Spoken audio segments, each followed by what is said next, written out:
Chapter 1. A Diary's Secret. Amid the cavernous library, where silence reigned with a gentle sovereignty, Elara Thompson's presence was a whisper lost among the tomes. The evening's tranquility was unmatched, wrapping the room in a shroud that only the diligent could penetrate. As she lingered in the historical archives, her fingers brushed against aged volumes whose spines had withstood the ravages of time. But it was the diary, an unexpected artifact unearthed from obscurity, that captivated her scholarly meditations. Bound in faded leather with golden lettering that shimmered like sunlit filigree, worn and slightly cracked at the edges, it evoked an air of regal antiquity, beckoning her curiosities. As she opened its time-worn pages, she was met with letters that flowed across the paper like the contours of a forgotten landscape, each stroke a testament to the soul that penned them. The ink, dark and resolute, seemed to speak of stories beyond the reach of mere mortals, drawing her into the depths of Victorian England with a pull as tangible as any gravitational force. Elara's pursuit of historical truths had always been less about fame and more about the exhilarating dance with the past, where the discordant symphony of lost voices held secrets waiting to be unraveled. She often thought back to her discovery of a tattered love letter hidden in the seams of an 18th-century garment, a poignant glimpse into a life of passion and resilience that history had nearly forgotten. Here, within the confines of this diary, she sensed a life lived ardently, its passages vibrant with emotions that echoed through the corridors of time. As she read, the world around her faded, the text blurring into a tapestry of memories. Each word was a thread in a tapestry she had never anticipated weaving. Elara, with her modern sensibilities and a heart yearning for mysteries, felt the library's mundane solidity dissolve, replaced by a dimension where time's linear march was merely a suggestion. Then, without warning, the transition swept her away. As if emerging from a cocoon, she found herself amidst cobblestones that sprawled beneath her like a forgotten script of antiquity. The scent of coal mingled with the heady aroma of fresh bread, filling the air with a warmth alien to the sterile sense of her own world. It was both intoxicating and alarming, certainty and uncertainty in equal measure. The cacophony of a bygone era enveloped her. Horse-drawn carriages clattered along the uneven cobblestones, their rhythmic clopping reverberating underfoot. A cool breeze carried the scent of coal mingled with the heady aroma of fresh bread, filling the air with a warmth alien to her own world. Vendors' melodic calls punctuated the hum of activity, offering everything from freshly baked goods to promises of life's small luxuries, while the faint drizzle added a soft sheen to the bustling streets. Everywhere, attire rich in texture and color spoke of status and role, each bustle and bonnet a chapter in the ongoing saga that was London. Elara's gaze lingered on the details, the glint of brass buckles on a child's shoes, the intricate lace edging a lady's parasol, the rhythmic creak of wooden cartwheels against the street. She took in every element with an almost desperate urgency, as though committing them to memory might tether her to this incredible reality. Her thoughts raced, unspooling a mix of disbelief and exhilaration. Her attire, a stark contrast to the richly embroidered silks and satins around her, drew curious eyes. The plainness of her modern blouse and jeans, clothes so ordinary in her own world, now seemed alien and outlandish. She felt their gazes prickling her skin, each glance an unspoken question, each murmur a reminder of her out-of-place existence. Her heart danced within her chest, a rhythm strained by both excitement and the cautious dance of adaptation she must now perform, blending in with the intricacies of Victorian society, understanding its customs, and masking her foreignness to avoid undue scrutiny. The diary, clutched tightly to her chest, steadied her racing thoughts. It had become more than a chronicle, it was her compass in this unfamiliar landscape, guiding her with promises of belonging and understanding yet to be understood. What had begun as an academic curiosity had transformed into a journey of existential exploration, a path she felt inexplicably called to tread. She ventured down the street, the polished cobblestones slick beneath her feet. The hum of the city was louder now, punctuated by the occasional bark of a stray dog or the laughter of children darting between carts. At every turn, the city seemed to whisper its secrets, inviting her to delve deeper. Yet the weight of the diary in her arms was a constant reminder of her purpose, a beacon anchoring her to both worlds.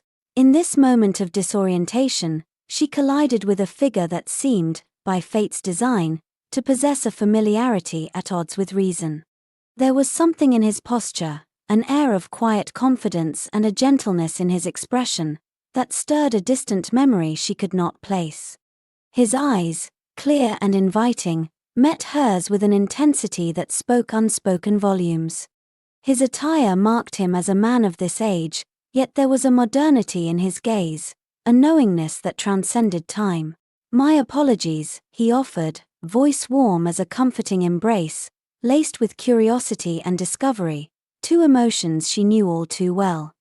His words, though formal, carried an inflection of intrigue that resonated with the scholar within her. It's fine," she managed, her voice catching slightly as she met his gaze. The depth of his eyes held her captive for a heartbeat too long, and she tore her attention away to steady herself. She glanced down, noticing a book in his hand, its cover strikingly similar to the diary she clutched. "You're not from here, are you?" he asked, the question casual but his tone layered with meaning. Elara froze, unsure of how to respond. The truth hovered at the edge of her lips, too implausible to share. "I just arrived," she said at last, carefully choosing her words. His brow lifted slightly, but he didn't press further. Instead, he gestured toward the bustling market ahead. "Perhaps I can help you find your way," he offered, a smile tugging at the corners of his lips. It was an expression of both kindness and curiosity, as though her presence were a puzzle he was eager to solve. Elara hesitated, glancing again at the diary in her arms. It was her link to this world, her guide in a landscape as thrilling as it was perilous. But the man before her, with his enigmatic demeanor and unspoken understanding, seemed to hold answers she hadn't yet thought to seek. She nodded, the decision made as much by her heart as her mind. Thus began a chapter not just in the diary's making, but in the story Elara was destined to walk. Here, under the pallid glow of a Victorian sky, the threshold of her new life lay open, beckoning her to step beyond its timorous light into the chiaroscuro of time's tumultuous embrace. Chapter 2: Unfamiliar Surroundings. The bustling streets of Victorian London unfolded like a vast tapestry, each thread a story whispered by its inhabitants. Elara felt her breath catch, overwhelmed by the sheer vibrancy and weight of history that seemed to pulse through every cobblestone and shadow. As Elara stepped cautiously onto the cobblestone road, she felt the crush of history in every footfall, the weight of an era pressing upon her modern sensibilities. Her eyes, wide with wonder, swept over the panorama of gaslit lamps and swirling fog, which cast an ethereal glow upon the faces of passers-by. Victorian attire, with its rich fabrics and elaborate designs, surrounded her, like a living exhibition of a world only glimpsed in history books.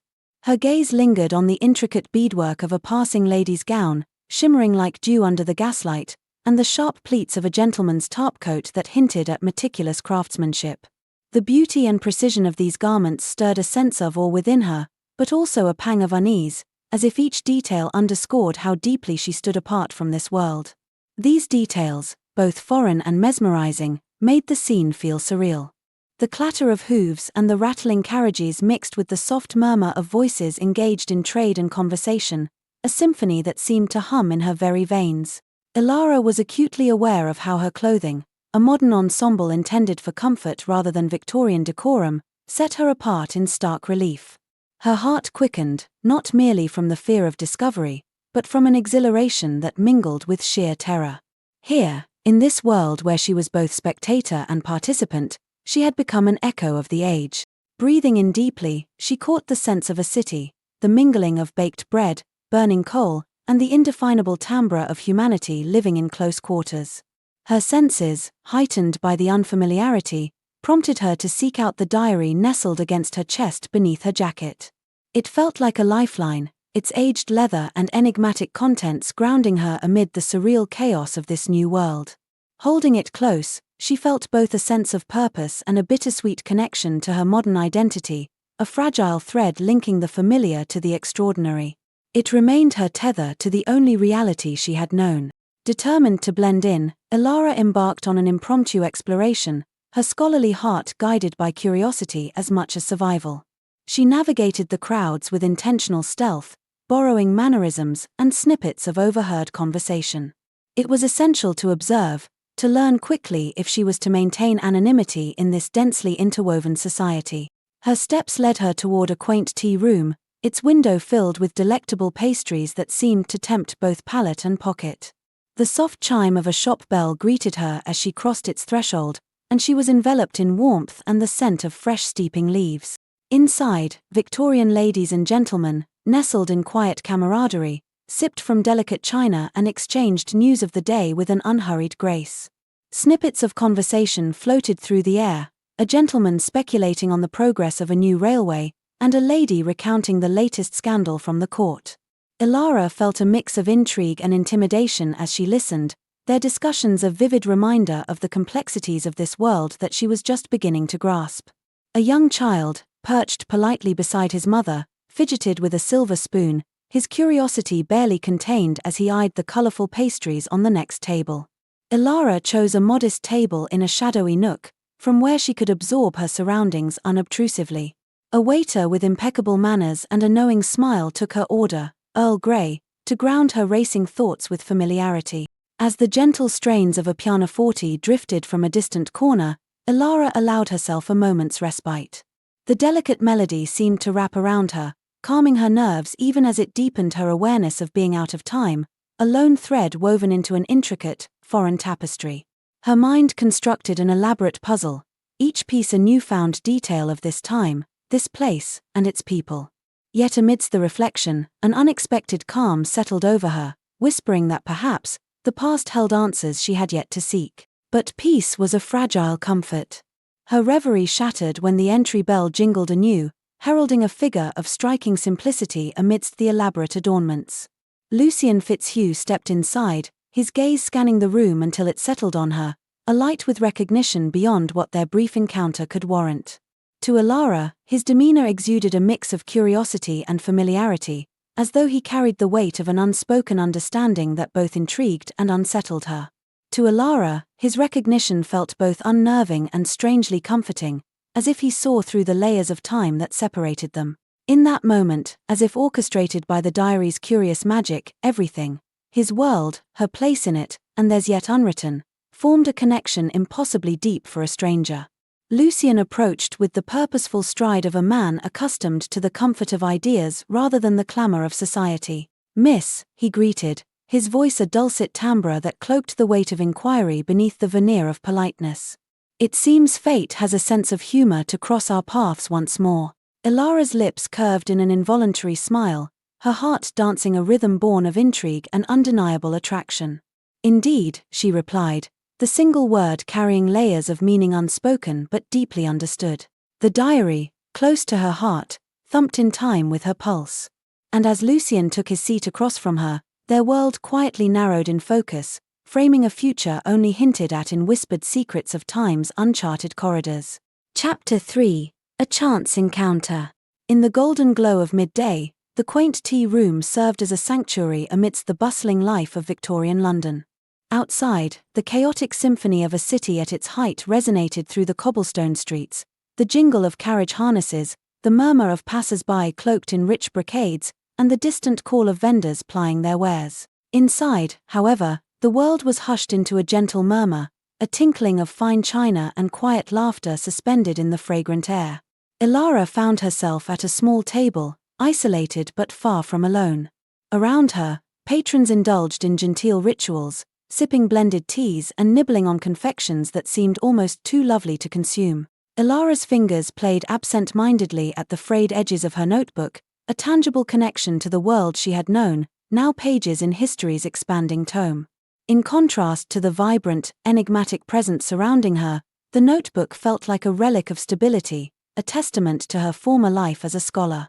It anchored her amidst the swirling tides of uncertainty, a small but vital piece of her identity she could still cling to. Each worn edge and scribbled note reminded her of late nights spent under fluorescent lights, piecing together narratives of the past, a comforting tether to the identity she now felt slipping through her fingers.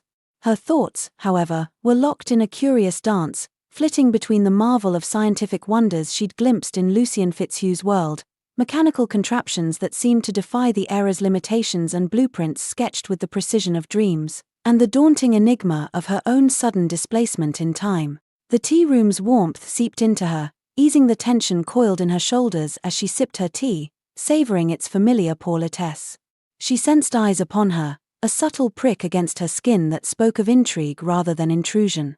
Raising her gaze, she met Lucian's eyes, just as he emerged from a conversation at the counter. They appeared as verdant as the sunlit leaves, glinting with a mix of curiosity and something deeper, an abyss of possibilities captured in a fleeting glance. Lucian, with the aura of the sharply focused yet perpetually distracted, navigated the room with his unique blend of haste and hesitation. To Elara, this duality was as fascinating as it was perplexing, amplifying the enigma of the man who seemed both grounded and adrift in his own thoughts. It intrigued her deeply, drawing her closer to the mystery he represented while also sparking a cautious curiosity about the depths of his complexity. In his presence, the air seemed to crackle, infused with an energy that drew the senses toward him. Clad in attire that bore no signature other than his idiosyncratic style, he stood a broad figure of stark intensity and gentle chaos, a gentle revolution embodied in spectacles and waistcoats. His approach was heralded by a recognition that ran beyond their brief encounter on the bustling streets. There was an understanding, inexplicable but tangible, as though threads long severed had resumed their ancient dance across the tapestry of existence. Sitting opposite her, Lucian beamed a smile that lit the space between them. To Elara, it felt disarming yet magnetic, as though that simple gesture carried the weight of unspoken understanding and the promise of revelations yet to come. "Miss Thompson," he greeted with a nod, the formality of his words softened by an inherent warmth. "It appears our paths are fated to intersect once more." Elara's lips curled in a response that was more than just a reflex. It was an act of acknowledgement of a mirrored destiny unfolding. "Indeed, Mr. Fitzhugh," she replied, voice layered with mirth and intrigue, as a world spun into complexity between their syllables. Their conversation began as a cautious exploration, words like delicate dancers on a tightrope between epochs.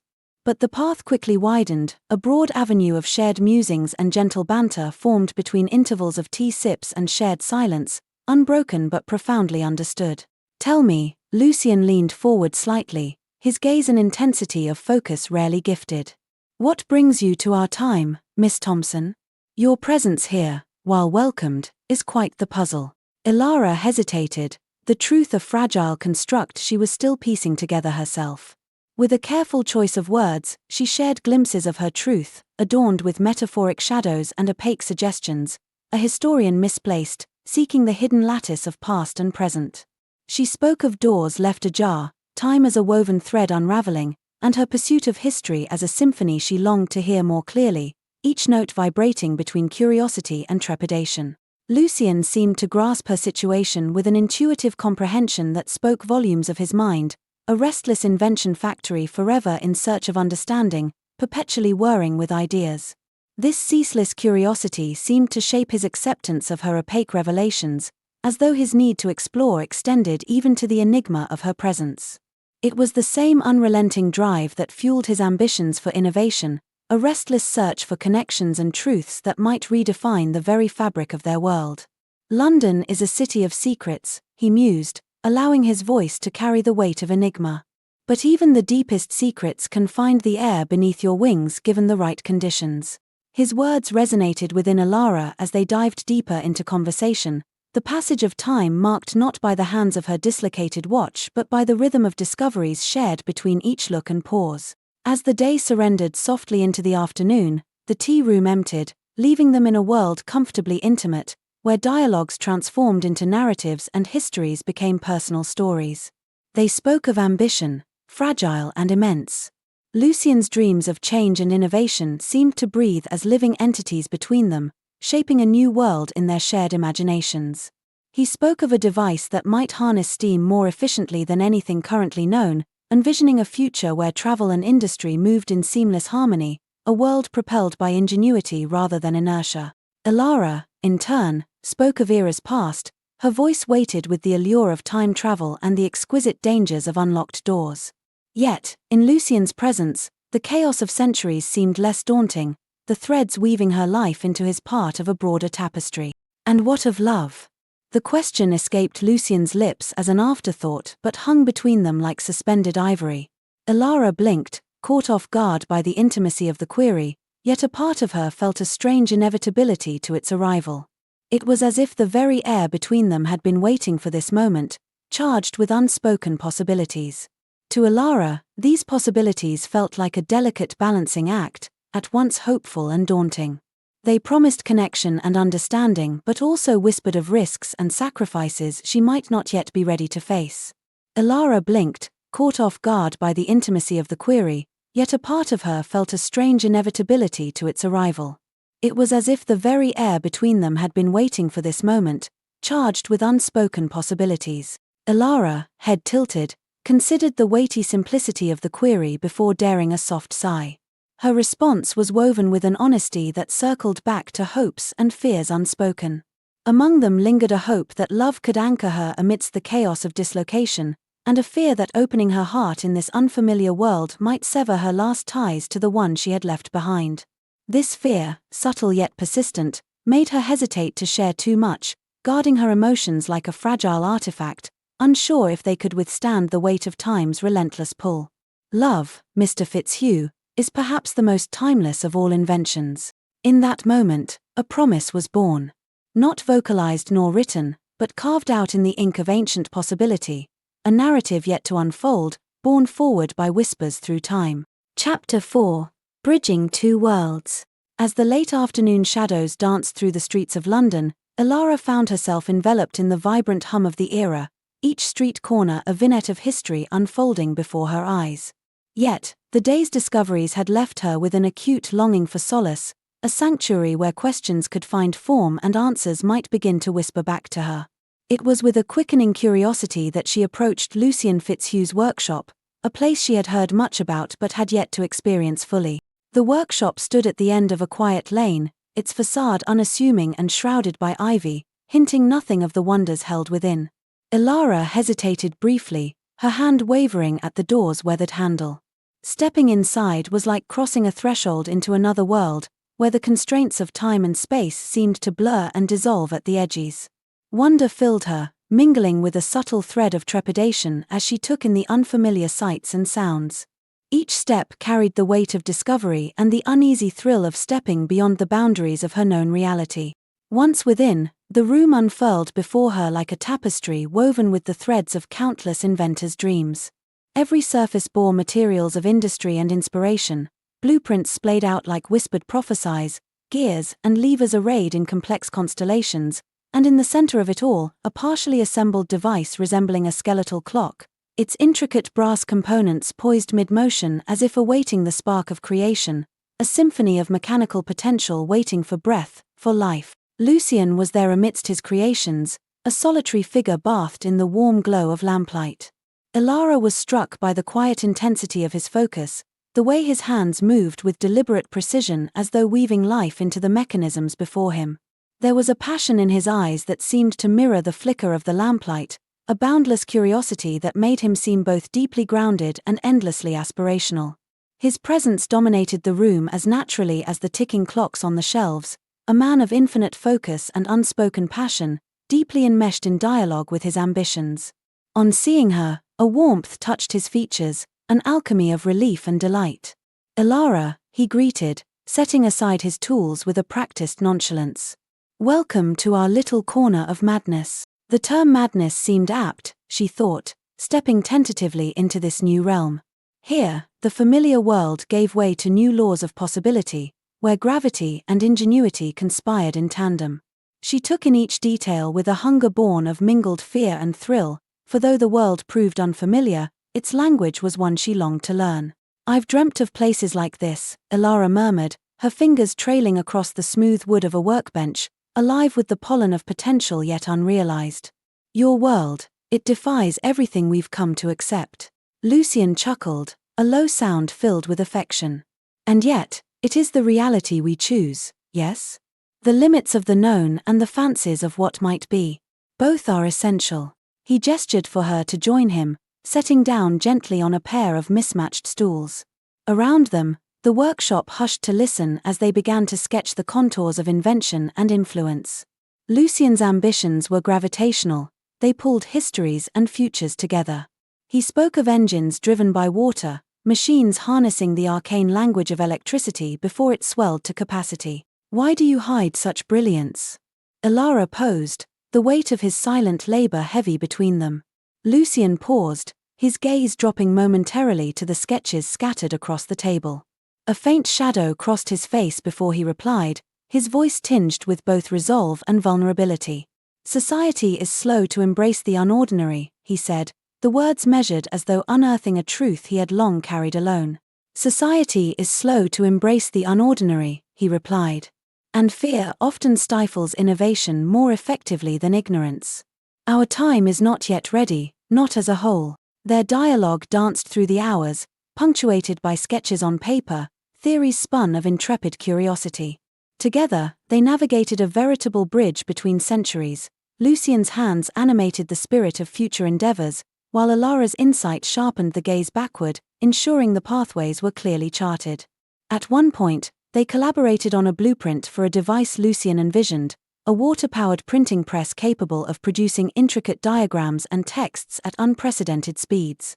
Elara's historical knowledge illuminated similar innovations that had struggled for acceptance in their own time, guiding Lucian toward practical solutions and ensuring their creation honored both the past and the future. Yet throughout the evening, as they shared laughter, challenges materialized, whispered only in shadows. Some were practical, how to integrate innovations without disrupting the fragile balance of the present, while others were deeply personal, as Lucian wrestled with his fear of failure and Elara with the fleeting nature of her place in this time. The specter of missed ambitions haunted Lucian, ceaselessly urging him onward, while Elara's heart warred with the temptation of permanence in a place she could not claim as her own. By the time the sky darkened outside, peppered with the brilliance of stars only history could see, an understanding had formed, a pact of sorts. Elara recognized in Lucian a kindred spirit. He was a partner in the quest of time's riddles, an anchor against the storm of her own uncertainties. As they worked together, she was struck by the ease with which he grasped her insights on historical precedents, especially when they debated how an earlier invention might influence a future breakthrough. His openness to her ideas and the natural rhythm of their collaboration solidified her sense that they were two halves of the same intricate puzzle. Standing near the threshold as the night encroached, Elara pressed the diary close, a secret she dared not yet share, its contents too entwined with her fears of misinterpretation. A single revelation could unearth truths too raw to face and potentially fracture the fragile trust she was still building with Lucian. This world teetered on the brink of what she could not predict. Yet, in the clasp of invention and romance, she sensed the stirring of destiny, at once patient and urgent. Lucian, she ventured softly, the light in her eyes unwavering as they met his, you've shown me wonders of this age. Perhaps there is more we can discover, together. His response was a smile, swift as an electric charge, warm as the copper coils that wound through his creations. To Elara, it was both reassuring and invigorating, a gesture that seemed to promise not just understanding but the boundless potential of their shared endeavors. If the past can speak to us, and the future await our taming, why not? Chapter 5. A glimpse of society. The evening air was thick with anticipation as Elara prepared for the evening soiree, a lavish gathering promised by Lady Evelyn Brightmore. As she dressed, the unfamiliarity of Victorian attire served as a reminder of her delicate position in this new world. Each piece of fabric, from the silken corset to the intricate lace of her gown, was a tactile connection to a history she had studied but never experienced firsthand. The weight of the attire made her feel both connected to the past and overwhelmed by its demands, as though she were stepping into a role too grand and too fragile to embody fully. Stepping out into the velvet night, the sound of a nearby church bell marked the hour with solemnity, and Elara felt the tremor of excitement mingling with unease. Lucian had graciously agreed to accompany her to the ball, and as they made their way through London's labyrinthine streets, she grasped the reality that tonight would introduce her not only to the vagaries of Victorian society but to a network of new allies and possible adversaries. The ballroom was resplendent in its grandeur, chandeliers casting a golden hue over a sea of elegantly dressed guests.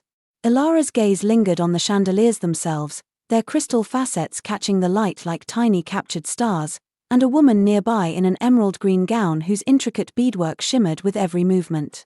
The scent of roses mingled with soft notes of violin that drifted above the low hum of genteel conversation. Elara paused at the threshold, her eyes scanning the room, a kaleidoscope of color, ambition, and intrigue, each figure a story waiting to be uncovered. Lady Evelyn, a figure of poised confidence, greeted Elara with a knowing smile, her eyes glinting with the amusement of one who revels in the dance of social maneuvering. "Ah, Miss Thompson," she said, her voice smooth as the silk of her gown. "Welcome to our little soirée.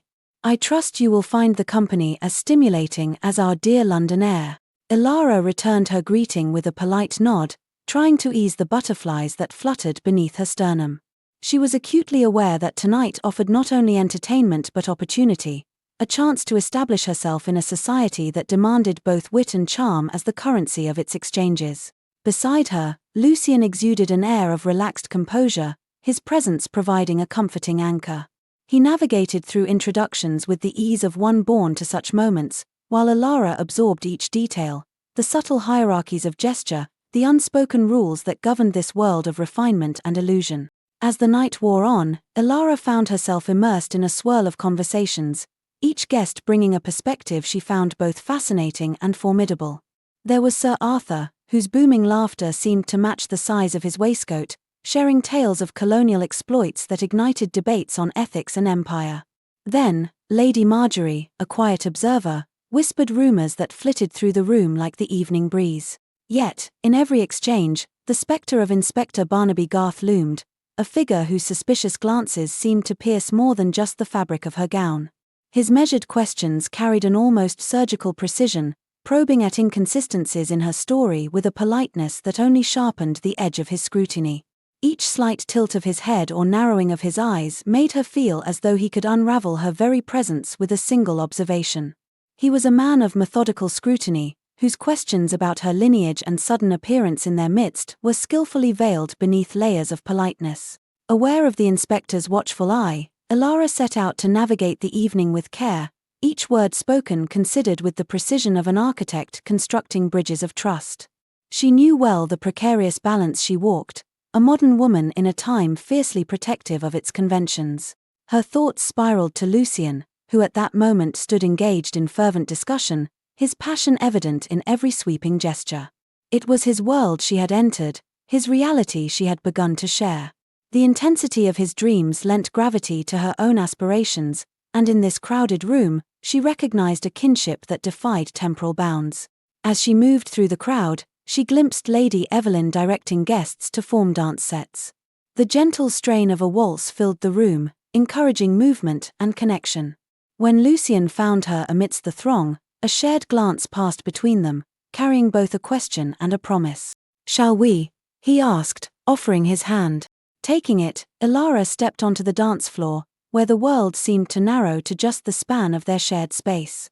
In that moment, she felt a blend of safety and exhilaration, as though the rhythm of the music and the warmth of Lucian's presence wove a cocoon against the vastness of the unfamiliar world around her. Together, they moved with the music, each step a negotiation between past and present, a dance that transcended time itself. In his arms, amidst the swirling silks and soft murmurs, she felt a grounding warmth that reassured her she was not alone in this elegant labyrinth. They danced until the last notes dwindled into silence, the final whisper of stringed instruments fading into the echo of applause. The evening was drawing to its inevitable close, yet within the residual hum of its afterglow lay the seeds of tomorrow's promise. As Elara prepared to leave, Lady Evelyn gave a parting comment, a cryptic note that lingered in the air between them. "I do so look forward to seeing what ripples you might create in our pond, Miss Thompson. Time is a curious thing, don't you think?"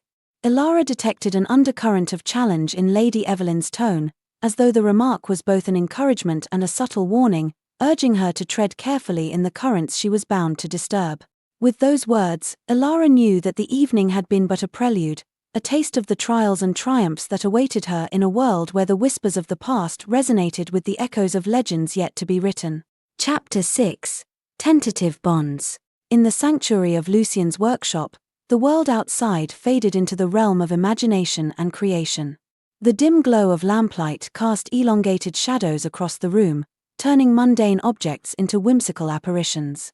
These shifting forms seemed to echo the characters' inner worlds, fluid, transformative, and alive with unspoken possibilities, mirroring the dynamic interplay of their thoughts and ambitions. The space, which had become a canvas for Lucien's dreams and Elara's musings, seemed alive with the quiet promise of potential discovery. The evening was drawing to a quiet close, and a calm had settled over the city, as if even the boisterous energy of London knew to hold its breath within the thickening fold of twilight. The pair lingered in this tranquil enclave, far from the prying eyes of Victorian society, enwrapped in their shared pursuit of understanding, a tether to realms both of imagination and reality. Lucien, with his characteristic fervor, had taken to his latest project, a device meant to capture steam and convert it to raw, useful energy. The prototype, a complex array of polished brass and copper tubing, promised to revolutionize mechanical efficiency by harnessing latent steam power for broader industrial applications. Its design was unlike anything seen in Victorian workshops, blending precision engineering with a visionary touch that pushed the boundaries of their era. Elara watched him, fascinated by the meticulous nature of his labor, each precise movement of his hands a testament to his brilliance. His focus, earnest and relentless, was a marvel to behold, a devotion that held as much passion as any sonnet or tale of romance. "You handle these machinations as though they were poetry, alive in steam and time," she continued, marveling at how this perception resonated with her own connection to time and history. "Every invention feels like a piece of the past and the future converging, much like the stories I've unearthed and now live within." Elara observed, her voice barely above a whisper, lest it break the spell of concentration surrounding him. Lucien paused, offering her a wry smile. "And perhaps they are," he replied, his voice imbued with a deep-seated joy. "Each mechanism is a stanza, each cog a word, working harmoniously to tell a story yet untold." His words lit a warmth in Elara, resonating with the historian's heart that beat within her, an incessant rhythm of curiosity and yearning. She had come to understand their dialogue. It was an alchemy binding not only materials but souls. Here, amidst the arcane language of invention, she found a mirror reflecting the essence of her journey through time, turbulent, relentless, and undeniably linked. The interplay of precision and creativity in Lucien's work reminded her of the push and pull of history's tides, where structure often clashed with chaos to shape the world anew. Their companionship had become a haven, a quiet defiance against the constraints of clock and society. In moments like these, when they worked side by side in contented silence, the demands of time and social expectation seemed to fade into irrelevance, replaced by the timeless rhythm of shared understanding and creation. In this sanctuary, where labor and affection twined together like inseparable vines, Elara could feel the foundations of trust begin to stir, a bridge crossing not just time but the myriad uncertainties between them. As Lucien adjusted a copper coil, his expression thoughtful and precise, Elara spoke into the comfortable silence. "I wonder," she began, her words thoughtful, "if others will ever truly see what it is you're trying to achieve here." Lucien's gaze shifted, not with doubt but with a notable lack of illusion, a clarity born from years of grappling with unfulfilled dreams and the skepticism of those who lacked his vision. It was the look of a man who had long accepted the distance between inspiration and recognition, yet persisted despite it. Visionaries rarely find contemporaneous acceptance, I fear. The future is a currency spent but never seen, but that, I suppose, is the periphery we must exist within. Her next words felt like a leap across an unknowable chasm. "Yet, you have shared this vision with me. Why?" He met her gaze, the depths of his eyes a repository of things unsaid and emotions unvoiced, questions etched in the canvas of silence. "Because you understand," he replied, succinctly yet profoundly. "Time, like invention, is but a construct, an ever-shifting framework shaped by perception and purpose." For Elara, this realization underscored her own journey, where history and innovation intertwined, defying the linearity she once believed absolute. You've seen facets of it unknown to others, and in doing so, perhaps, you've tasted the helm of what we can become by simply believing. His words hovered between them, carrying more weight than any grand declaration could have. And suddenly, amidst the machinery and whispered secrets afloat in the air, Elara envisioned threads of their lives interwoven deeply. She felt a welcoming embrace, one worn by the comfort of familiarity grown too close to ignore. Satisfied with the adjustments, Lucien finally leaned back, regarding their work with an artist's pride. In the interlude that followed, they began to speak of personal worlds, journeys that shaped, decisions that defined. Beneath the blanket of night, shared stories carved an indelible path through the landscape of trust's burgeoning grace. Wonders of the past, musings on the future, they wove together fabric dense with empathy and understanding. Here, they understood without speaking, heard without listening, for something ineffable had seeded its roots in the quiet corners of their burgeoning bond.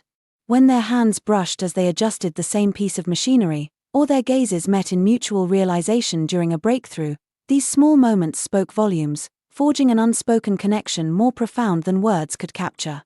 The workshop, candlelit and cocooned from time's vulgar passage, gained sentience from their shared hopes. Through the trailing hours, they labored, building, breaking down, reimagining. It was in this rhythmic flow that they discovered something profound, a tacit language, whereby each touch, each unspoken word, weaved history anew. The world beyond receded further still, leaving them in a universe created in miniature, a place where only possibilities existed. As night surrendered its kingdom to the day's heralding dawn, Elara felt the gentle nudge of departure. Time was an ever-changing continuum, and while here they danced its edges, they could never grasp its entirety. Before her lay the peculiar truth: each divergence from her place in time meant sacrifices unknown but accepted. "I should go," she murmured, reluctance marking her words. Lucien nodded. "We will always have this," he said quietly, brushing an invisible kiss on the interwoven threads of their bond, a connection no era could disentangle. With a shared look of understanding, Elara left the warmth of the workshop behind, stepping back into a world that tick-tocked with oblivious constancy. As the city slowly woke, she clutched the diary to her own binding to this unfolding tale, and at each step homeward, she carried the echoes of their tentative bonds into the dawn.